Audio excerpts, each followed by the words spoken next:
Hey now, ladies and gentlemen. Hey now, hey now, hey now, hey now, hey now, hey now. Hey now, and hey now. Welcome to hour number 3 of the line, Talk 99.5. The show's going by so fast. And we're just in a little bit of a relaxed day today, I feel like. Maybe it's the weather. Think maybe it's the weather. Yeah, because I mean, remember you said you like occasionally to have that rainy, and I like this rainy day. I remember my wife said, okay, baby, to the headphones. Well, she has ordered them. And I said, well, I know you just ordered them, but could you put John Bird's address in there? Maybe they'll get here quicker because with ours, it's not going to get here till Thursday. And she said, let me give it a shot. And I think she's doing it, man. She's so amazing. She is, man. I love Trish. I got so freaking lucky, because I'm a real piece of work at the end of the day. Like, I try to be a good person and a good husband and a good dad. You know what? But You're not so much a piece of work as you are a work of art. I'm a piece of artwork.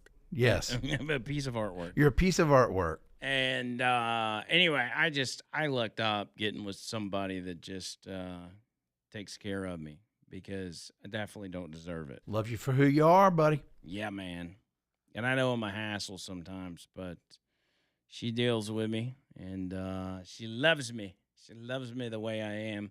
She actually, as I noted the other day, she did a background check on me before she ever started dating me, like an actual background check, and swore up and down that she was not going to be dating a radio guy.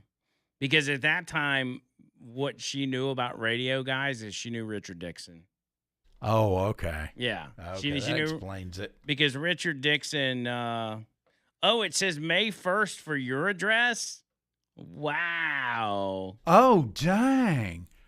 Amazon, how dare you? Maybe they realized it's something different and they're trying to penalize you. Well, I apologize. I hope that they don't ban me from Amazon. They know what we're trying to do. Yeah. And they're like, oh, I'll show you, buddy. Anyway, we'll wait till Thursday. It's fine. Everything's little fine. duct tape. You'll be good. But yeah, Richard Dixon used to come to her work and try to get her to advertise with him. And I think at one point Richard Dixon told her, he came up there and she's like, well, my boyfriend, this is after we started dating. She's like, my boyfriend works over at the other station. And Richard Dixon's like, that station sucks. You need to advertise with me. That's Richard. Yeah. Now, Jim Moore did, and obviously we love Richard Dixon. Jim Moore did get her to advertise, and that's how I met her. I met her through Jimmy D Big Time because he was talking ads and stuff with her on the phone one day when I had, for a short stint, he was my co-host over there. And I'm like, who you talking to? He's like, and I had just recently got divorced. He's like, that's my girl, Patricia. And I'm like, oh, really? Well, yeah, look her up on Facebook, cuz. I'm like, okay. So I hit her up, and I was like, what do I tell her? He's like, tell her we got some women's show tickets. See if she wants some. And I asked her. Nice. She said, no, I don't want them, and didn't talk to me again for like 3 months. Dang, but you must have had it for her bad. And then we picked it back up, and we talked on the phone for couple months, and then finally she agreed to a date, and I went and picked her up. I actually picked her up from her house, which was crazy that she let me have her address. Yeah. And I think we went to Railroad Park. So it was our first date. It's where years later, I proposed. Oh, dang, you romantic devil. In the rain, by the way. That's even more romantic, believe it or not. I proposed at the spot of our first date in the pouring rain. On New Year's Eve at 12 a.m. What the heck? You do know what other famous TV couple proposed in the rain? Jim and Pam from The Office. Really? You're in good company. Okay, she got it ordered. Telling her I'm talking about you on air. Yeah, so it was 2020. It was 2020. We had just gone through the COVID year, and so I I waited until we literally stood in the rain for like 5 minutes waiting on the clock to hit 12 so I could say I officially proposed in So 2021. she knew?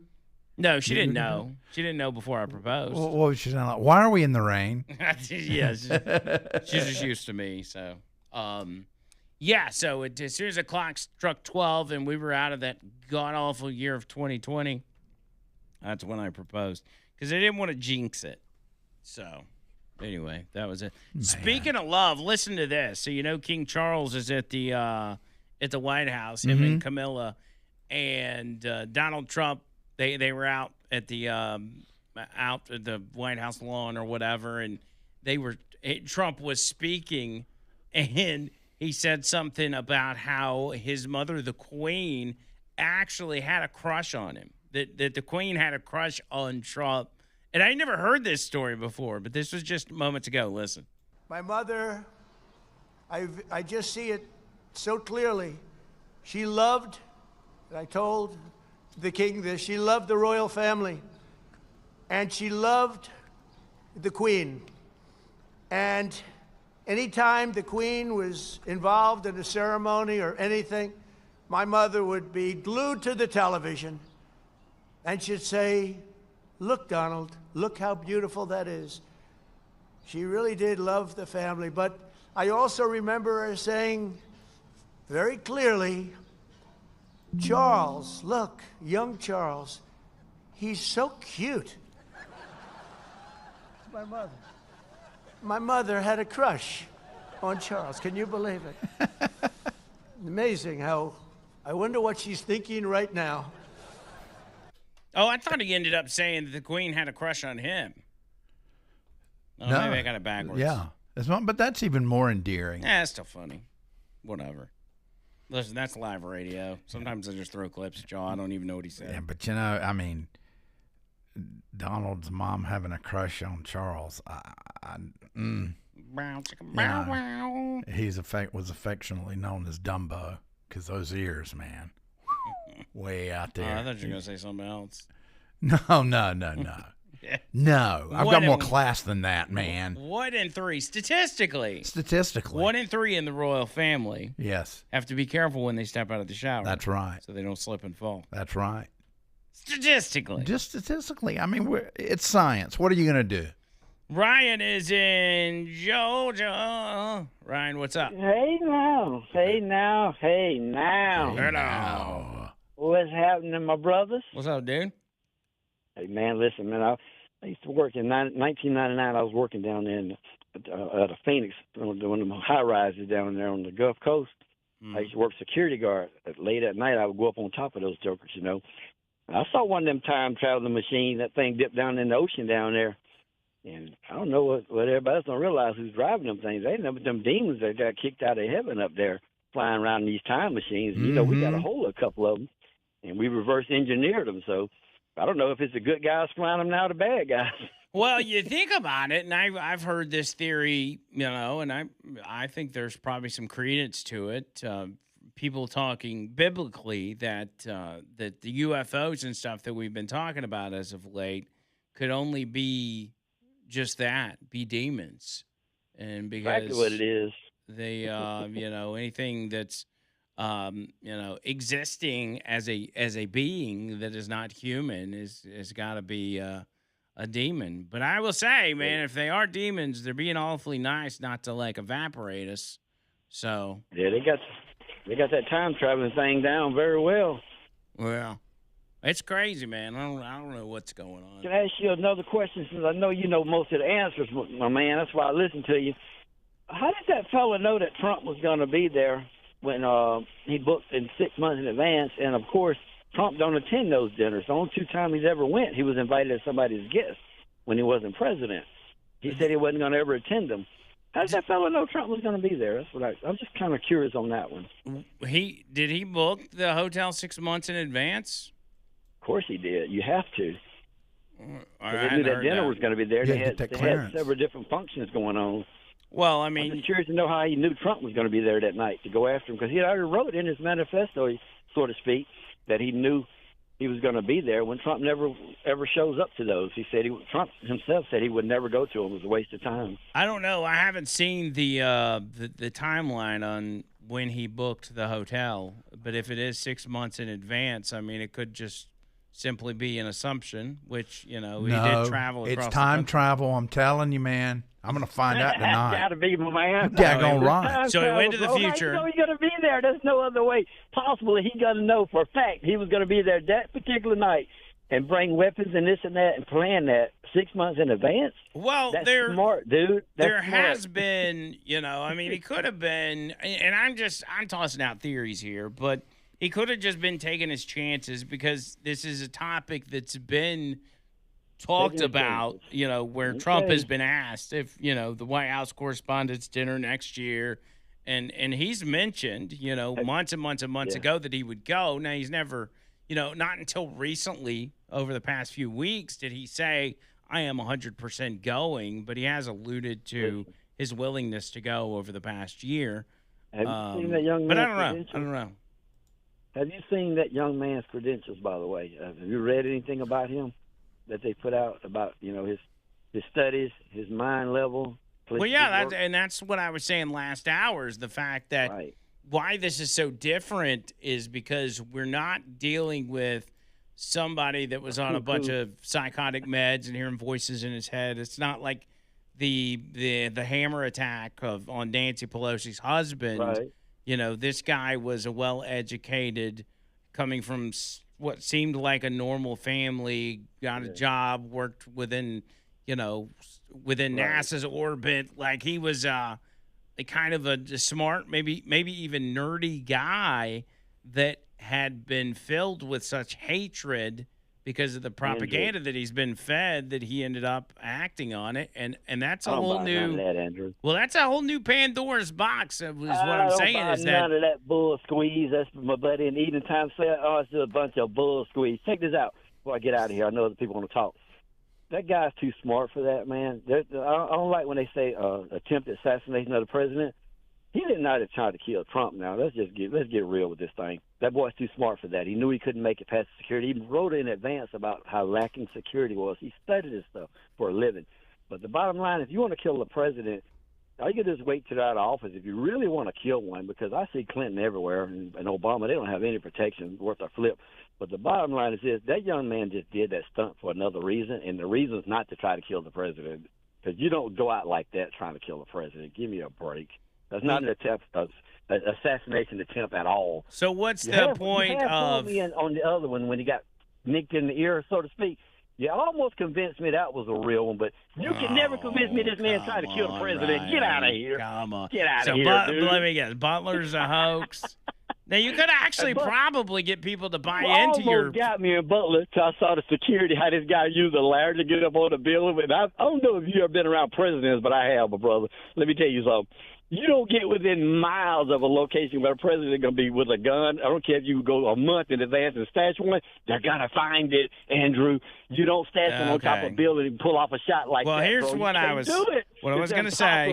What I was going to say was you could have gotten people on board with you with this latest one with, toying around with the theory of what his intentions were until you said Butler was a hoax, and then you're going to lose everybody. But I didn't say it was a hoax. I said you almost convinced me that it possibly could have been real, but until I've been, you're saying, man, I've been to the debate. You're and saying everything you can't get near a president with a gun. You're not convinced that Butler's real, which means you think not the way he got up on that roof with that building was up there for 3 minutes, 5 minutes before somebody even saw him. Give me a break. Listen to me, Ryan. Here's one question I'll ask you: is that if he had different intentions, that his intention was not to go in there and assassinate the president and high-ranking Trump officials, why would he put that in his manifesto? What was his motive? What was he looking to do? Anybody that smart knows there's no way, it's impossible to get inside that. That's not the question. That's not the question. All that security, what was he trying to accomplish? What was he trying to accomplish? He done it for the glory, man. He done it for other reasons. For the glory. You need to find out why he really done it. Because he didn't do it. He wasn't trying to kill the president. I'll put it to you like that. So he wasn't. He could have pulled it off a better way. He wasn't going to try to kill. Absolutely 100%. Not trying to kill the president. Right. I'm gonna put you on hold. You know he wasn't trying to kill Trump administration officials, but you don't know what he was doing. You don't know what his goal was, but you know it wasn't that. That's what you're telling me. That's what that's what you're saying. Yeah, he was with IDF without a doubt. Okay. Israel behind that one, bro. That's one of them publicity stunt things. That's all, man. I got you. He wasn't trying to kill Trump. Okay. Nope. All right, No Ryan. way. Listen, But anyway, I love you, bro. Y'all all have right. a good one. We'll see you. Thanks. You're making my head hurt, Ryan. So Israel's behind this one? Wait, okay. Well, let me get this straight. So Trump is doing exactly what Israel tells him to do, doing this huge solid to distract from the Epstein files and all this kind of stuff, to go and attack Iran. He's doing Israel this huge favor by attacking Iran, giving them what they want, and in return, they try to assassinate him? Help me make that make sense. Please and thank you. Quick break. More show coming up.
And I hate to poo-poo Ryan's theory, but Cole Allen booked the hotel room on April 6th, not 6 months ago, which would have been 19 days before the White House Correspondents' Dinner.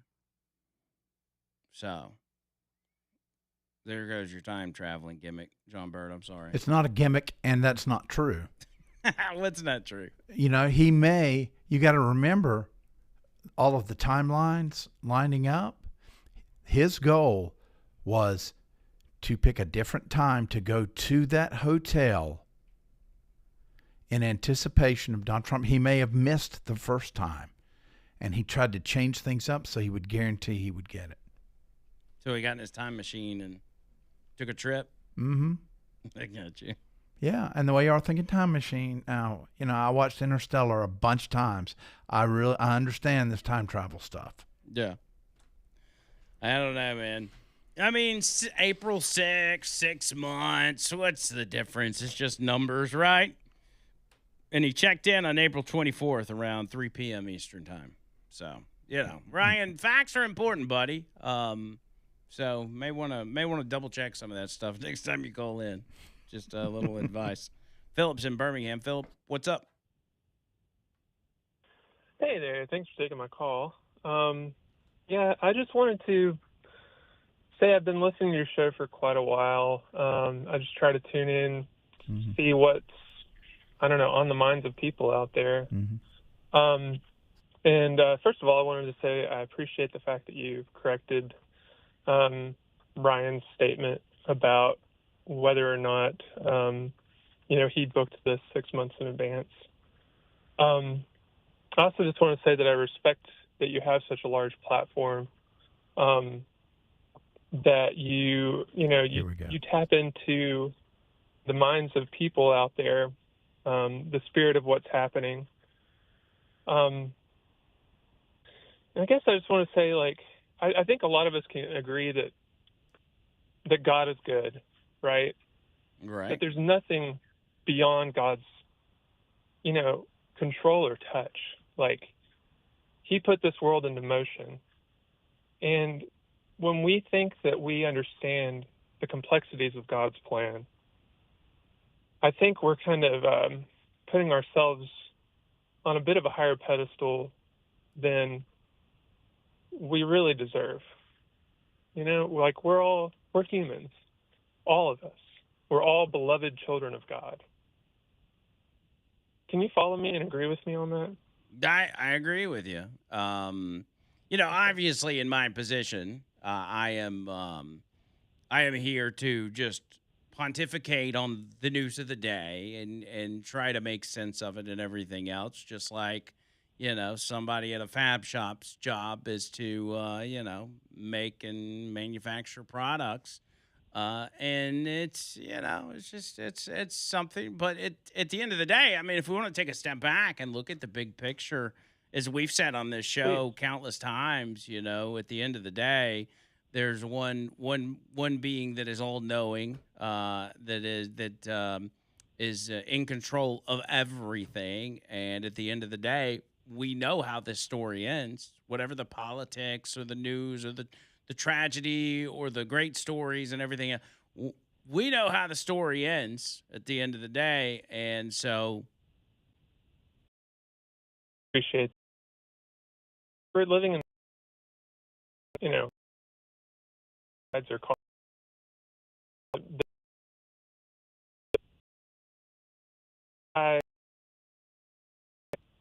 People talk about his credentials and his education and all these things, but the guy obviously, he is obviously somebody who deeply lost his path. He was clinging to something he thought was his burden to carry or something. And who knows exactly what was going on in the guy's mind other than confusion, ultimately. yeah, I mean, the thought that assassinating a president is going to lead to anything positive is obviously a delusional, pathologic mindset to have. it is. And, when you get to that point, and I've got to imagine that Cole Allen was at this point, you've got to be so committed to the cause or whatever you're trying to achieve that you're willing to risk your life and lose your life over it. And he was at that point. Or delusional grandiosity, right? Yeah. Oh, yeah. Well, look at the smirk on his face. Any image I've seen of him. Yeah. That says a lot. Listen, Philip, I got to hit this break, but those are all good points. And it's stuff that we've talked about on this show, several times, a lot of times, as far as the big picture goes. But, we're in the business of discussing it.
I hate I had to cut that last call short, but the break waits for no one. Unless your name's Donald Trump. That's right. That's what I was getting ready to say. The break will wait for Donald Trump, but just can't do it. But good points. I mean, it was talking about just the background and the individual himself, and what it means to get to that point. And a lot of people are going to view this as cliche because we've been down this road before. But there's no doubt that the rhetoric contributed a great deal. And we've got insight on what this guy was listening to, who he was listening to, because he was constantly retweeting it on Blue Sky and on his social media accounts. He made it very clear about what he believed in, who he was listening to, who he was getting his information from, and it drove him to the point of being willing to have his life ended if that meant he could take out the people that he viewed as such a threat. And that's what you're told. That's what you're told. That's why it was so funny to me last week while you were gone, John Bird. I was accused of, because I was, we talked a lot about the conflict in Iran, and I was accused by a caller of buying into the propaganda in supporting Trump and what he's doing in the Middle East. And I thought, what propaganda? Everything that's put out there is anti-Trump. I mean, it's just a constant bombardment of being told Donald Trump is Hitler and a fascist and a threat to society. I guess eventually maybe it creeps into some people's minds that normally wouldn't go for that. And that's the point. Like, this guy was a victim of the propaganda that Donald Trump was a real threat. And so it puts them on a moral high ground, on this pedestal of, it's up to me. They sit around and they're like, why is nobody taking action? Why is nobody taking this guy out? He's the reincarnation of Hitler, and he's going to destroy our country. And you could even make the argument that there's a sense of patriotism about these people in their own mind, that they love their country, and they love it so much that they're willing to end what they're being told is a person that is going to bring an end to said country. And so they feel like they have to act, and that it's their moral obligation. To Ryan's point, there is probably a sense of wanting recognition in this. I mean, what better to be known for than the guy that took out Hitler? To go down in the history books as the individual that saved democracy. And that's what these people believe. That's the message that's being sent to them. I mean, even John Hinckley Jr. is like on the opposite side of this violence, which is crazy. TMZ actually talked. Did you see TMZ talk to John Hinckley Jr.? No. Who shot Ronald Reagan at the same hotel? You remember that? Oh, yeah. TMZ, Hinckley kicked off our convo by telling us he first learned about the White House Correspondents' Dinner shooting when a news flash came up on his phone and he turned on the TV to watch some of the coverage. He said it was, quote, spooky to find out that the White House Correspondents' Dinner shooting, quote, took place at the same hotel as mine did, end quote.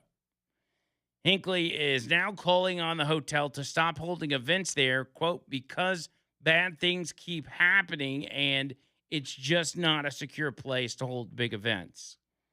Even John Hinckley's like, what world are we living in? It's like, there's not enough security. You got to stop it. I mean, I think that's great and all that, but I will never forgive him.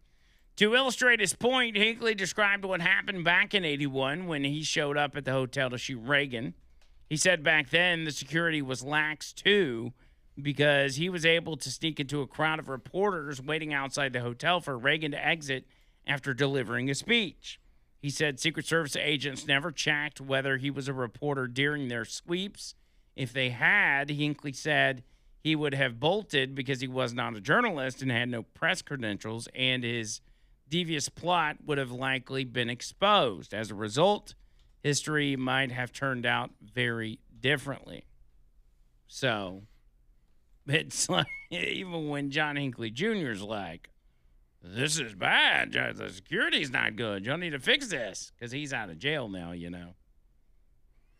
Yeah, I know. It's you got real beef with Hinckley, don't you? Reagan's my man.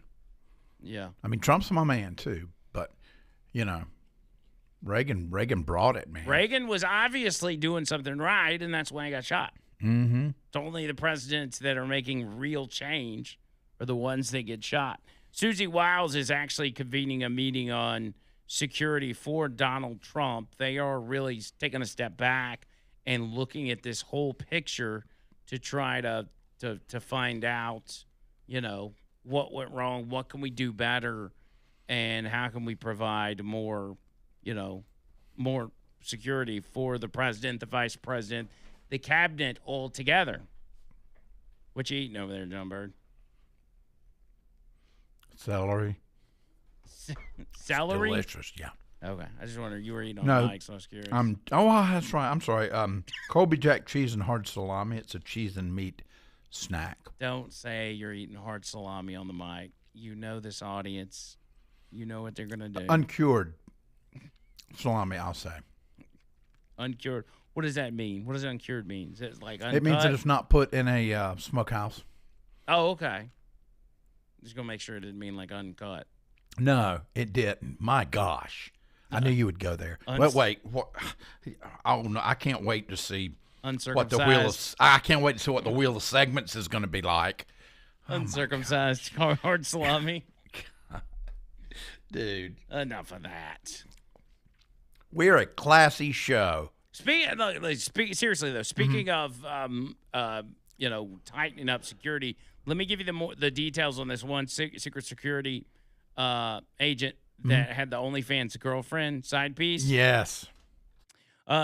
Susan Crabtree, which is kind of, she's a reporter from Real Clear Politics, and she kind of, you know, she dons herself as the reporter that's got all the inside scoop on Secret Service, which she's not always right. I see some of her reports that aren't always accurate, but she said the sex content creator identified as Brittany Jones, claiming to be making adult content with her Secret Service agent boyfriend, William Foy Jr. She said, quote, "My boyfriend lives a double life." She said this on Facebook, by the way. "Guarding the president by day, then making adult videos with me by night. We see you, Hannah Montana, LOL." With some devil emojis. This one says, "Come watch my Secret Service boyfriend clock off his day job and clock into his night job, passed out after working a double," and it's him asleep in bed with her as she took a selfie.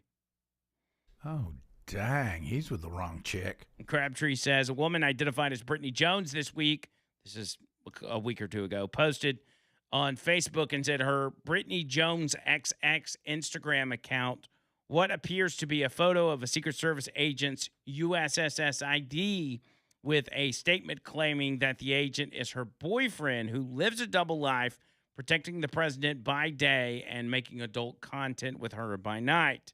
Jones, who appears to be the same woman who accused former Patriots wide receiver Stephon Diggs of having sex with her last year while he was in a relationship with Cardi B, posted what looks like the Secret Service ID of William Foy Jr. along with a lurid caption.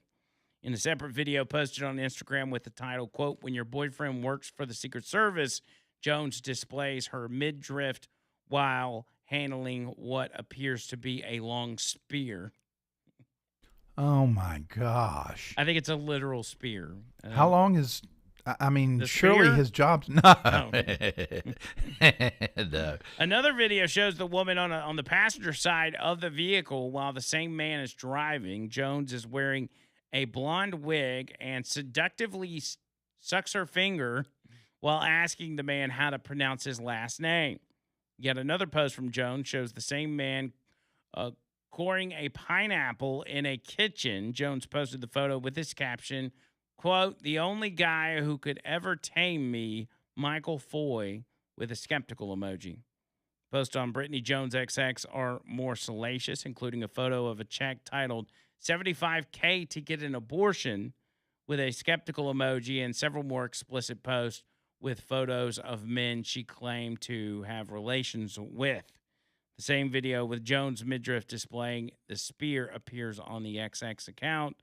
There's music in the background, and accompanying statement says, quote, "Just finished sharpening my boyfriend's work gear." Wait a minute. I mean, he's in the kitchen and he's cutting up a pineapple and he's asleep in the bed. I mean, is he doing anything, or is I don't know. is You're going to have to subscribe to OnlyFans yeah, to find out. I don't think so. To find I out what learned my he's lesson doing. with Dr. Dingling, believe me. But listen, at the end of the day, it's stories like this that gave the Secret Service a black eye and that caused people to jump to the conclusions that the Secret Service failed in their job Saturday night, which they didn't. You can criticize the plan that they had in place, but the plan that was in place was executed pretty well by the Secret Service. So that's not the argument. All right, let me hit some of these phone calls real quick. We'll make it fast. Boomer's on the line. Boomer, what's up, bub? Hey, man, I know everybody believes what I'm about to say, but Maha needs to focus on America's mental health. I think Dr. Oz and Robert Kennedy need to find corporate sponsors, and they could call it, corporate sponsors, and they could call it something like Holiday Insane RX Express or Hilton Head Hospital or Marriott and Mental Medical Care or Motel 6. And that way it wouldn't come out of the taxpayer's pocket. Yeah, that's true. We could just It's not a start bad idea. sponsoring all this stuff. I mean, the Trump administration has proven that they're in the business of not having taxpayers foot the bill if they can absolutely avoid it. Look at the ballroom. Yeah. And then everybody wants to jump up and down and say, we don't need a ballroom. Well, anyhow, I love this rainy day. I hope everybody has a great day, and God bless. All right, Boomer. Thank you, buddy. Love you long time. Peace. See you, Bob. My brother. Giddy up, as they say. Jonathan's in Birmingham. Jonathan, what's up? Hey, I just wanted to touch off of yesterday about that brewing company. Mm-hmm.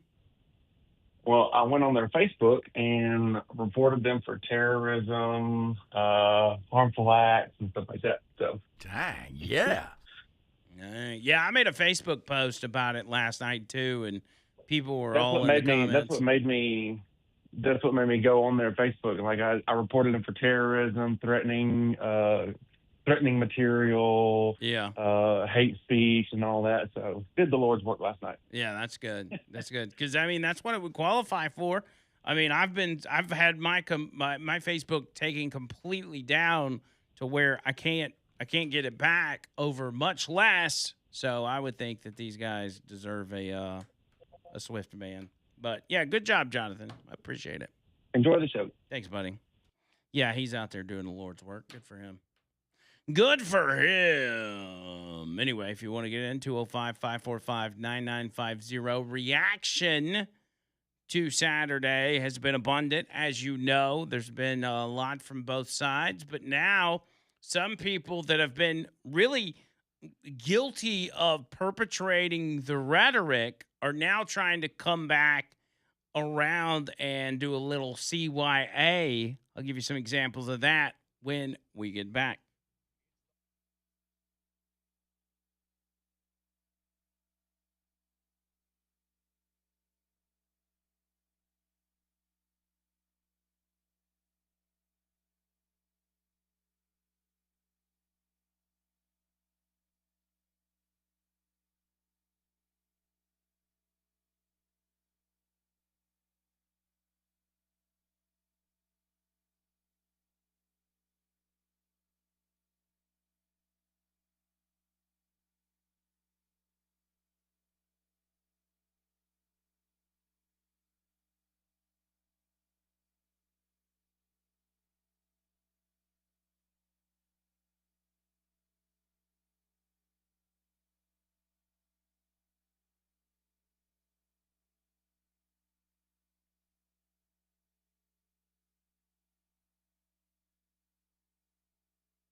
Deep South Construction Pros.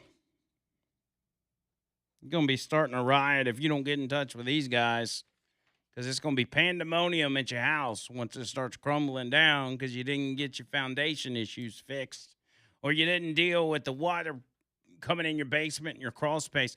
Today's the perfect day, by the way, to go check this out. So it's been raining all day. You know that. When you get home from work, here's what I want you to do. I want you to go downstairs. I want you to go in the basement or take a peek under your crawl space and see if you notice any water. Comes in different forms.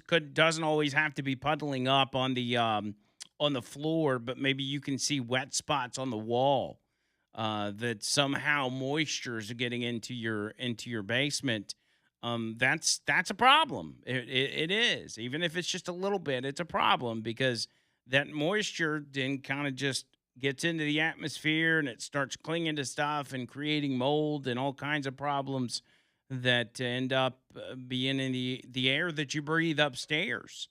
And then everybody's getting sick. I mean, there's literally documented cases that go back to serious diseases that people are dealing with because of mold in their home. It is so dangerous. And I'm talking about stories for adults, children, the elderly. It's just bad. It's really bad news. So I'm doing this because I care about you guys, and I want to make sure y'all are taken care of. Not just taken care of, but taken care of by the best, and that's Alabama. That's Deep South Construction Pros right here in Alabama, homegrown, if you will. Proud to be right here in Alabama. These guys are not just dealing with your basement water issue. They're dealing with foundation issues, as you know, cracks in the brick, separation between the wall and the floor, doors and windows not opening and shutting like they used to. There's a lot of different signs for foundation problems. Have them check it out just to see what's going on. They're more than happy to do it or answer any questions that you got for them.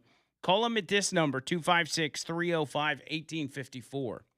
That's 256-305-1854 and online DeepSouthConstructionPros.com. James Comey has just been indicted, apparently, for the 8647 Instagram post. Does everybody remember that? Found some shells on the beach, and it spelled out 8647, and I thought it was cool. 8647 is the number that alludes to ending 47, which would lead you to believe that means assassinate 47, 47 being the president of the United States, Donald Trump. So the DOJ has indicted James Comey for a second time, this time over his threats. That's big, man. We had the Fauci aide today, and now Comey. Hey, listen, it's just like I said at the very beginning of the show. The mannequins that were bent out of shape about deep staters not being arrested. It's time. And I will give them credit. I will give Kash Patel credit. He kept saying, Dan Bongino, while he was there, said the same thing. Hold on. It's coming. This is not easy. This is decades and decades of corruption that has been built, and it takes time to dismantle it. I hope this is a signal that they are very serious about it. I understand we live in a society where we want everything right now and we don't want to wait, but this is a huge undertaking, and of course it's going to cause a media uproar. It's going to be Donald Trump going after his political opponents, but you can't tell me that going after somebody that posted 8647 is going after your political opponents. I mean, come on, everybody knows what that means. James Comey knows what it means. He claimed, I didn't put them there. I just saw a nice little display of art with seashells, and so I posted a picture of it. Dude, come on. Come on.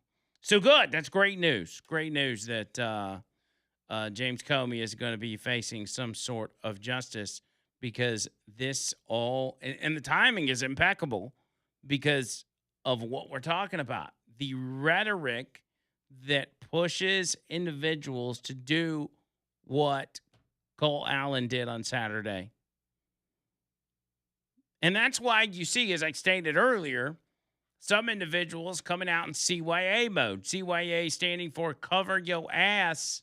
There is a lot of individuals covering their asses right now.